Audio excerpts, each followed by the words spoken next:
Biography.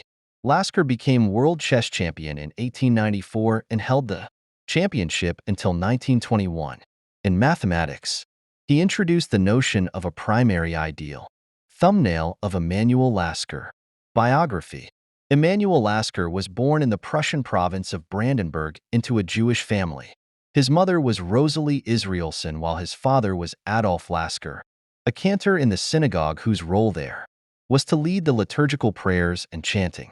Emanuel had an older brother Berthold and, when sent to attend school in Berlin when he was 11 years old, Emanuel was taught to play chess by Berthold, who was a student in the medical faculty there. He made some money playing chess in the local cafes, but he did not become a serious chess player until about the age of 15.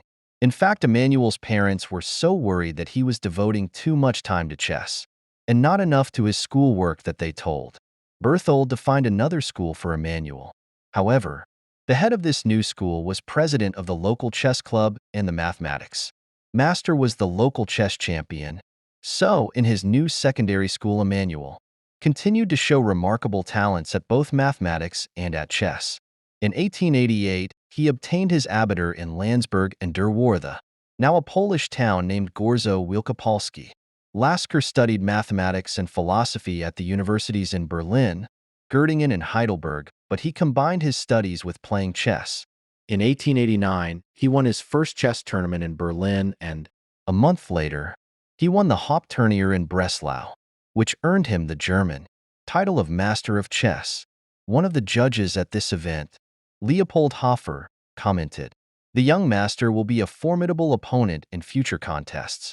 Although he failed to win the tournament at Amsterdam shortly afterwards, Hofer reinforced his opinion. Young Lasker only confirmed the opinion we expressed about him when we watched him in Breslau. He is only 21 years of age, but possesses already the qualities of a first-class master: erudition, judgment of position, quickness of conception, imagination, great enthusiasm for the game, and above all, he is a man of culture and more than average intelligence. Lasker had an extended stay in England in 1891–92, playing many fine chess games and beating the best players in that country. In 1893, he went to the United States and continued to win all the matches that he played. He won the New York International Tournament, winning every game despite some top players competing, and he defeated the American chess champion. He did not neglect his mathematics, however, and in 1893, he lectured on differential equations at Tulane University in New Orleans. His remarkable wins in the United States put Lasker in a position to challenge Wilhelm Steinitz, who was 58 years old at this time, for the title of world champion. A match was arranged which would take place in 3 venues: New York, Philadelphia, and Montreal, with victory going to the first player to record 10 victories.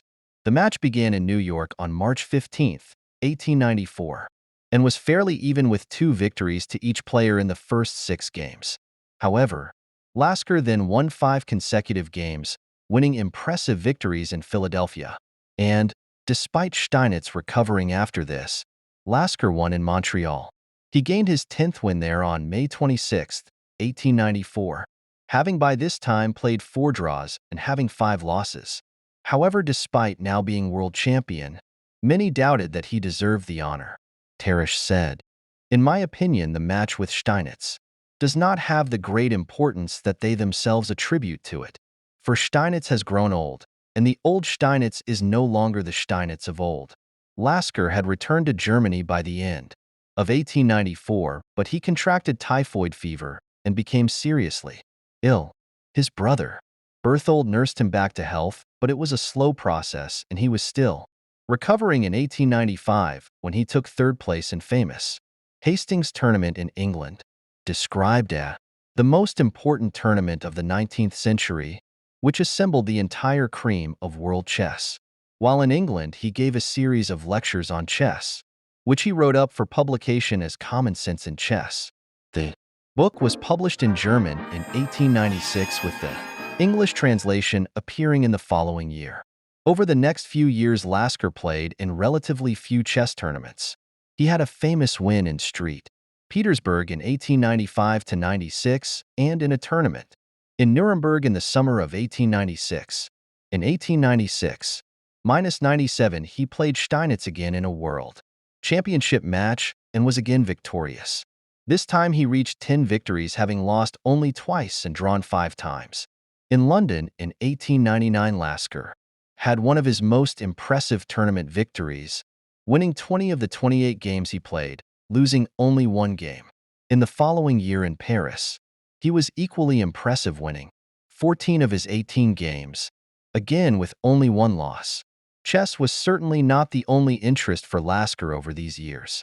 In fact, he was concentrating more on mathematics than chess, which explains why he played in so few tournaments. Advised by Max Noether, Lasker presented his doctoral thesis, Über Reihen auf der Konvergenzgrenze, to Erlangen in 1900, and it was published in the Philosophical Transactions.